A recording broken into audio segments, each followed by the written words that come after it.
Ladies and gentlemen, children of the interweb, Sebastian Envy, strong style nerd, strong style cinephile, Arrow, leap of faith. Let us geek about it for a scant few minutes here. A couple things happened in this episode. Both we knew were coming. One was handled terribly. The other remains to be seen ultimately. Let me start this episode with Oliver in the League of Assassins country in Nanda Parbat. Gotta wonder how many of them are actually left, considering how many Team Arrow has put in the ground over the years. That's a question that is raised by returning Thea after she and Oliver, or rather the stunt people for Amel and Willa Holland, exchanged some fisticuffs. Now Thea has finished off all the pits and parted with Nyssa, who's off on her own handling some business, though we know she returns in the future to train Mia. Thea's after the Thanatos Guild for killing Roy. Oliver asks if she's seen Roy lately. She states he visited, but he dipped out again. Oliver says he'll return. Oliver suggests that there's still one person who could possibly provide answers on the monitor, Talia. After more fisticuffs with Talia's new students, she and Oliver talk. He's out to collect on the debt Talia owes him. Now when the monitor is brought up, Talia suggests the chamber beneath the League of Assassins castle and a very old scroll that might lay out what the very first Roz learned from the gods. The chamber they seek has been looted except for the exact thing that they are looking for.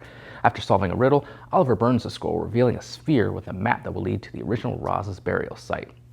Athena and her Thanatos goon squad show up and we get a shaky cam fight with some of the most blatant stuntman fighting I think the series has ever seen. It reminds me of Mighty Morphin Power Rangers back in the day when the stuntmen, often in terrible wigs, would always throw up an arm or forearm in front of their face to conceal the fact they were the stuntmen for the actors. Comical. Well, the trio managed to escape, but before the fighting kicked off, Talia gave Athena the map, having memorized it. Oliver benches Thea and heads to a marker with Talia. It contains a map to the gravesite and of course leads to the double cross from Talia as she knocks Oliver out, saying she cannot let Athena or Oliver get there first. Thea arrives as Oliver comes to and they head on together, scaling a mountain to do so. The mountain is a familiar one as it's the one where Roz kicked Oliver's butt and literally kicked him off years ago. During a brief stop for some bonding time, Oliver shares Earth 2's destruction and the need for his sacrifice to mean something. Ideally, this won't become a thing in every episode. I mean, it's happened twice now. Ideally, that's it. Now, the two continue on to their goal, only to find Athena already there with a captured Talia in tow. Athena wants to use the trio to traverse the bootleg Indiana Jones setup we have for this episode. As they get to the end of the line, Oliver decides to hold off Athena and her crew while Thea moves on. She arrives as Talia takes hold of the Sword of Roz that gives her dominion over the League.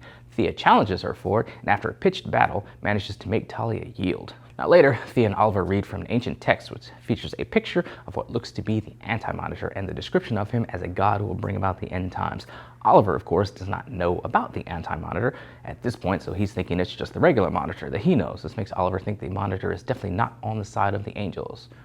Now Thea suggests a departing Talia that the League of Assassins does not need to be rebuilt and suggests it should become a League of Heroes, inviting Talia to help her, which Talia accepts. Oliver and Thea then have an emotional goodbye. As this is all going on, John and Lila take him on a mission in Kaznia to rescue Ben Turner's wife and son, Connor. They save the day, and after revealing his fears after watching Earth 2's destruction, Lila asks John that no matter what happens, you'll always remember the good times that they shared. Of course, we know she's working for the Monitor, so maybe she knows she's got some trouble coming. Off into the future, we find Team Arrow 2040 return to the bunker looking for William. They find out he managed to stop the Deathstroke goons that invaded the bunker at the tail end of the last episode.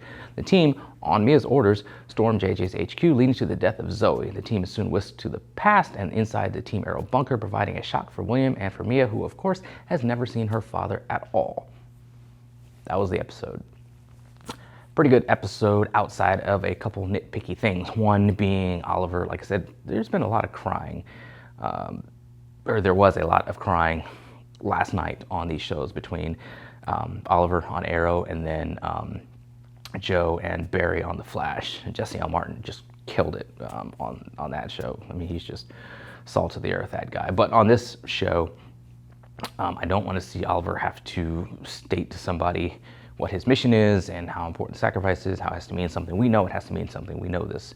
And I fear that in meeting with Mia and William in the next episode, we're going to get another episode where he talks about the crisis and his sacrifice, having to leave them and how it must matter in the end, blah, blah, blah, and start crying and stuff like that.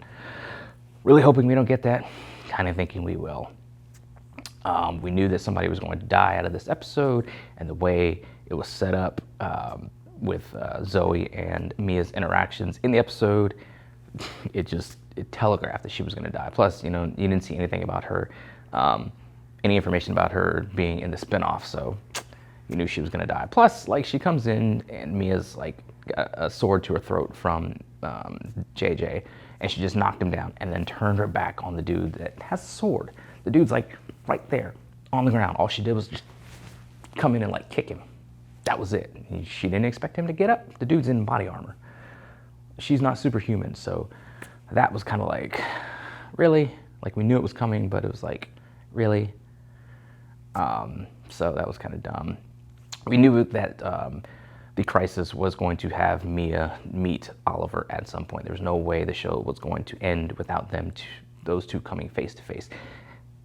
I did not expect it to happen this soon. I had read on one of the episode synopsises for upcoming episodes that the team was going to be working to track down a new Deathstroke in Star City. It didn't occur to me that JJ from the future would get flung to the past. I'm assuming there's going to be lots of drama in the next episode again, with Oliver seeing his children, talking about a sacrifice, stuff like that, and then Diggle seeing Connor, a grown-up Connor, and then seeing JJ, and then finding out what becomes of his son in the future, how he just goes full-on evil. That'll be an interesting conversation, I think. Willa Holland being back, love her.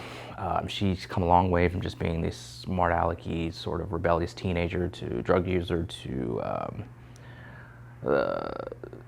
really taking on the role of Speedy, donning a hood, and just where she's her path, her story from beginning to end has been interesting to follow. I still wish in season 3, season 2 we see her leave with Malcolm, and then season 3 she's training her and stuff like that. He's training her and stuff like that. I wish that she would have been the villain for season 3, like a misled, misguided Thea should have been the villain for season 3. It would have provided a lot more drama for Oliver and having to, really battle his sister. It's something what they tried to do last season with Emiko and Oliver, except if it happened with Thea, even at that juncture, even in just 3 years in, we would have cared so much more than the Emiko Oliver stuff, which just didn't care about in the end. Willa Holland is a great actress. Seeing her back as a well-traveled veteran sort of Speedy, of Thea, it was definitely a good take to have on her, and just being on set with somebody every day for as many years as they had in the roles that they had, where they had to be brother and sister. I imagine they grew to become a surrogate brother and sister, so seeing that emotional goodbye with the two of them, it's a goodbye to Oliver and Thea, goodbye for Willa, to the show, to the universe. It was handled well, shot well. Both Thea, Willa, and ML have knocked it out of the park, and it's interesting to chart sort of ML's progress as an actor from season 1 to where he's at now. Definitely some good progression in that regard. Talia, she was a bit more smart alecky than I would have liked or cared for, but I could take or leave her character. All in all, it was a cool episode. Like I said, we've got some nuggets of some interesting stuff with the Team Arrow 2040 showing up in the past, how Diggle's going to react knowing his son is his blood is full-on evil. Lila and her deal with the Monitor. I assume we'll get more details on that as we get closer to the crisis, or maybe just in the crisis. Lots of interesting stuff. Maybe we'll find out exactly how Connor ended up with Diggle in the first place, through flashbacks or something like that, or just through some exposition and conversation and stuff. Who knows? We'll see. All in all, good episode. Definitely, I'm in it, to the end. I was in this show, from the beginning. I'm gonna ride it out to the end and hope for good things into the crisis, the backdoor pilot, and then the wrap-up episode 10. So we'll see how it goes. Anyway, those are my thoughts on it. What do you guys out there think? Let me know in the comments below. Follow me on social media. Talk to me there. Talk to me here. Got CWF TV tapings this coming Saturday. Going places, kicking faces, doing what I do so well. In the meantime, let us geek.